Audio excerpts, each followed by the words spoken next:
여러분 안녕하십니까? 오늘은 복음 전도와 인간에 대한 이야기를 여러분과 함께 나눠보도록 하겠습니다. 성경에 의하면 우리 인간은 하나님이 창조하신 피조물입니다. 전능하신 하나님께서는 하나님의 형상을 따라서 우리 인간을 만드셨다라고 하는 것입니다. 그런데 우리 여기서 하나님의 형상이라고 하는 의미는 여러 가지 측면으로 해석할 수가 있습니다. 다시 말해서 하나님의 모습을 드러낸 존재라는 의미로 우리가 압축해서 설명을 해볼 수가 있습니다. 에베소서 2장 1절에 보면 너희의 허물과 죄로 죽었던 너희를 살리셨도다 라는 말이 등장하는데요. 인간은 허물과 죄로 죽은 존재라고 하는 것입니다. 다시 말하면 어떤 문제를 가지고 있는 것이 인간이다라고 하는 의미가 되겠습니다. 자, 이것을 한번 심층적으로 한번 분석해 보면 에베소서 2장 1절은 세 가지의 의미를 내포하고 있는데요. 첫째는 과거의 영적인 죽음을 의미하고요. 두 번째는 인간의 현재의 상태, 세 번째는 영적으로 죽은 인간의 미래의 상태를 우리가 생각해 볼 수 있겠습니다. 자, 과거의 영적인 죽음이란 무엇을 의미하는지요? 에베소서 2장 1절에 보면 인간을 두 가지 측면으로 기술하고 있는데, 첫 번째는 소극적인 묘사로서 죽은 사람들이라는 의미고요. 또 다른 측면에서 보면 적극적인 묘사로 살아있는 사람들이라고 하는 의미가 내포되어 있습니다. 자, 여기서 죽은 사람이라고 하는 것은 분리된 사람들을 의미하죠. 성경에는 세 가지의 죽음이 묘사되고 있는데 조금 전에 말씀드린 것처럼 모두 분리를 의미하고 있습니다. 자, 첫 번째는 육체적인 죽음으로서 육체와 영혼이 분리되는 것을 의미합니다. 사람이 죽었다고 하는 것은 육체와 영혼이 분리되는 것이죠. 자, 두 번째는 영원한 죽음으로서 영원한 죽음이라고 하는 것은 사람이 하나님과 영원히 분리되는 것을 말하는 것입니다. 자, 그 다음에 세 번째는 영적인 죽음으로서 하나님의 영이 인간을 떠나는 것을 의미한다라고 하는 것입니다. 자, 그래서 이제 이런 각도에서 이와 같이 이제 우리가 심층적으로 연구해 본 것을 가지고 에베소서 2장 1절 말씀을 다시 생각해 보면 여기에서의 죽음이라고 하는 것은 영적인 죽음을 의미한다라는 것을 우리가 결론 지을 수가 있습니다. 그래서 하나님의 영이 인간에게서 떠나셨다라는 것을 의미하는 것입니다. 하나님이 인간을 창조하신 이유 중에 하나는 하나님과 교제하기 위해서입니다. 또 인간으로부터 영광을 받기 위한 목적도 있죠. 자, 여기서는 이제 하나님과의 교제 부분에 대해서 우리가 연구를 해볼 텐데요. 그렇지만 이제 인간은 하나님의 명령을 어겨서 범죄하게 되었다라는 것입니다. 첫 인간이었던 아담과 하와가 마귀의 유혹을 받아서 하나님의 법을 어기게 되었습니다. 사탄 마귀는 하나님의 말씀을 의심하게 만들어서 또 불신으로 발전시켰고 결국은 하나님께 불순종하게 하였다라고 하는 것입니다. 사탄 마귀의 그 영적인 전략을 보면 제일 처음이 의심이라고 하는 점을 여러분들이 주의 깊게 보시기 바랍니다. 무엇인가를 자꾸 의심하게 만들면 그것은 사탄 마귀의 전략이죠. 의심하는 사람은 불신하게 되어 있습니다. 또 불신하면 결국 최종적으로 하나님께 불순종하게 된다라고 하는 것입니다. 그래서 그 이후에 모든 사람들은 세상에 태어날 때 하나님의 영이 없이 태어났다라고 하는 것입니다. 다시 말해서 그들은 영적으로 죽은 상태에서 태어났다라고 하는 것입니다.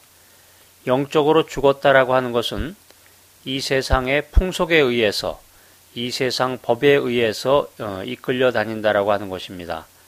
육체의 욕심과 정욕의 종이 되는 것이고 악한 영의 영향을 받고 있다라고 하는 것입니다.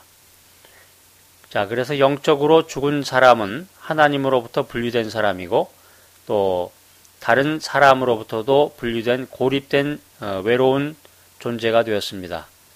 이처럼 고립되고 외로운 존재의 사람은 외로움을 달래보려고 세상 속에서 즐거움과 쾌락을 찾으려 하지만 그 어떤 것도 해결해 줄 수가 없습니다.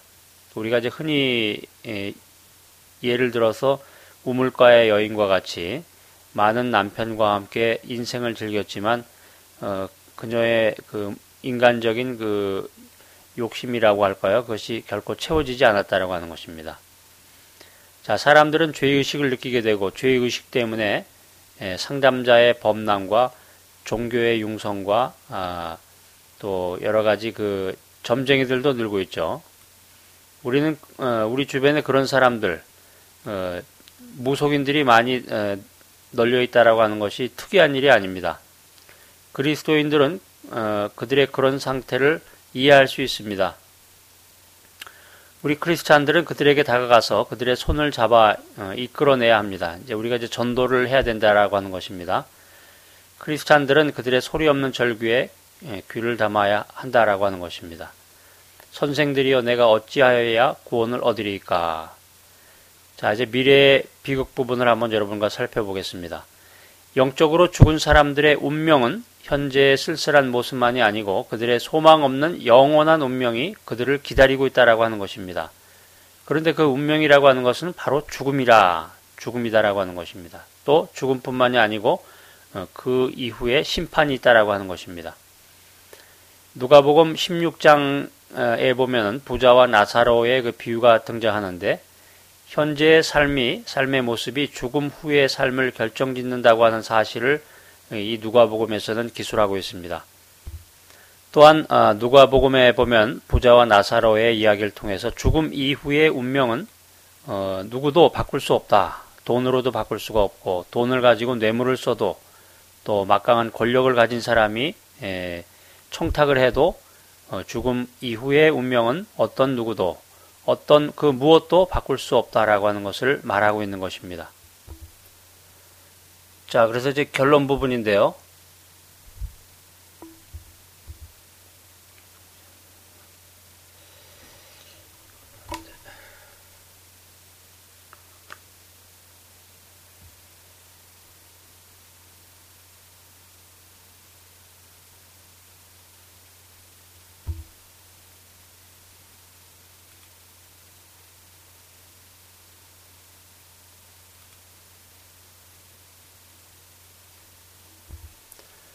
왜 그리스도인은 믿지 않는 사람들에게 복음을 전해야 하는가? 첫째 이유를 든다면 그들이 영적으로 죽었기 때문에, 두 번째는 그들의 비극적인 종말, 심판을 의미하겠죠. 종말 때문에 그렇다라고 하는 것입니다. 영적으로 죽은 사람들은 반드시 육신적인 죽음을 경험하게 됩니다. 그렇지만 그것이 전부가 아니고 그 사람들은 하나님 앞에서 그들의 삶에 대한 책임을 지고 심판을 받고 또 영원한 지옥으로 가게 되어 있다라고 하는 것입니다. 그런데 하나님은 사랑의 하나님이시기 때문에 그들에게 기회를 주신다라고 하는 것입니다. 그것이 무엇이냐면 바로 예수 그리스도를 통한 영적인 부활이라고 하는 것입니다. 그래서 그 전도의 대상자들이 전도를 받고 영적으로 다시 살아나기 위해서는 전도를 받고 복음을 들어야 된다. 하나님의 말씀을 듣고 그 복음의 주인공이신 예수 그리스도를 만나야 된다라고 하는 것입니다. 그들의 삶의 모습 가운데에서 예수 그리스도를 만나야 된다. 그렇게 할 때 성령이 그들의 삶 속에서 영적으로 그들을 살릴 것이다라는 말입니다.